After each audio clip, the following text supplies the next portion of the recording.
Today I want to go over the exact meeting that I have with my wife every single month in order to keep our finances on track. And so if financial freedom is one of your goals and you're making good money and you're trying to get savings plan together, get this investing plan together, but you really want to hone down on your spending so you can make those other two goals a reality and make retiring wealth a reality, then pay attention, because this is probably going to be the simplest meeting you can have with your spouse in order to keep your finances on track. So here's a disclaimer. The thing that I assume is that you've already set spending targets, you've already set savings goals, and so this is more of a maintenance meeting. If you're at a point where you don't have a system set up for your personal finances, you can click the link below and I'll go over a system that you can implement, and then if you're interested, we can book a call, we can talk about all of that. But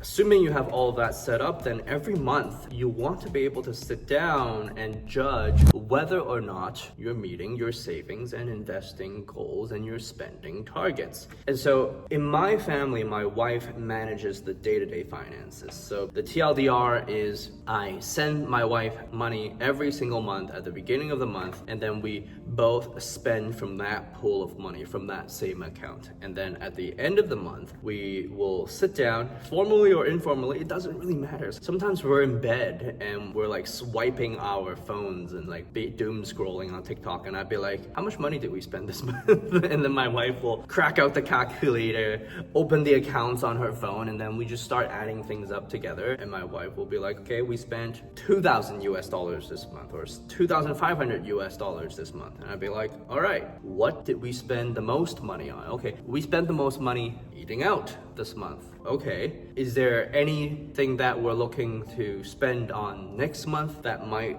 take up a large amount of our budget for the month? We're gonna go on a vacation next month. Okay, so how can we adjust?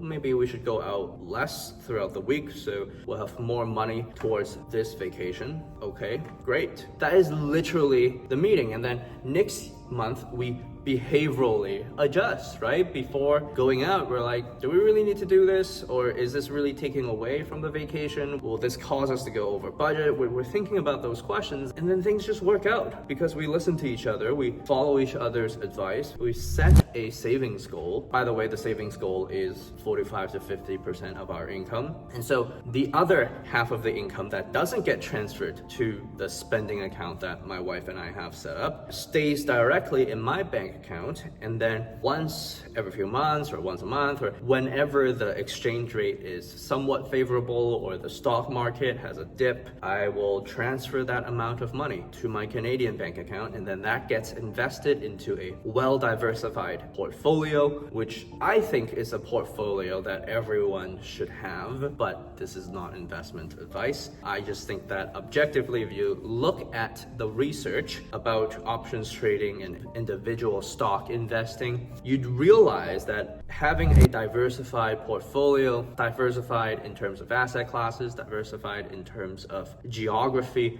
generally will outperform anyone that invests in individual stocks over a long period of time. And so periodically I will update my wife, right? Because she's going to read news about what's going on in the American stock market. Sometimes it's like down 10%, and she'll ask if everything's okay, and then I'll reassure her. I'll be like, we don't need the money for the next 20 years, and so the money is definitely okay. It's all being invested. And so because our investing and saving is automated, the only thing that we really discuss is our spending. And because we set more money than we need in our spending budget, so for example, right now, every month we spend about 15 to 18,000 RMB, which is about 2 to 2,500 US dollars every single month. And you might be wondering, how do you spend that little money It's because my employer pays for housing. It's because I have no transportation costs because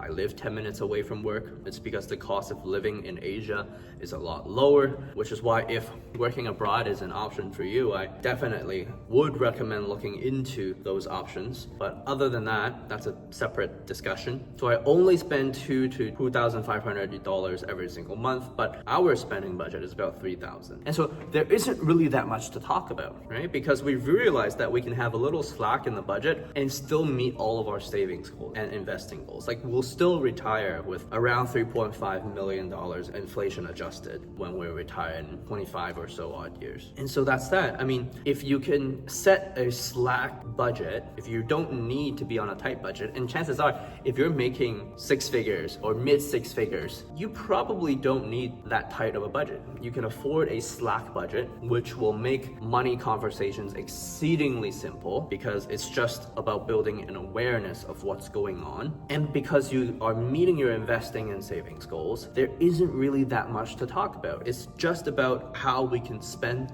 the money in a way that makes us the most happy. And so obviously we don't want to spend all of the money on every single thing that remotely makes us happy. We really have to sit down and we still have to think about what are the things that make us happy. So for example, if I take my wife out, and this is a true story, if I take my wife out and I try to get her to buy clothing, like right now it's a little bit difficult to do so because she's like, well, I'm a full-time stay-at-home mom. I don't even really want to go out. There isn't really opportunity for me to buy clothes that look nice and then look really good. Like, I already have like a closet of clothing that I look good in, and so I don't really need anything new, right? It's not like I'm working or anything. And so right now it's been difficult for me to get her to buy new clothing because, you know, I want her to treat herself, and I have really bad taste, so I can't really pick any clothing like this outfit. My wife decided, yeah. And so it's about sitting down and thinking about what are the things we can spend money on that will actually move the needle in life standards, standard of living, life satisfaction. And the moment you're able to figure that out, the meeting becomes simple, you're meeting your financial goals, and everything is really good to go. But the thing is, you gotta have the system set up first. And so if you want help to set up that system, feel free to reach out below and we'll chat.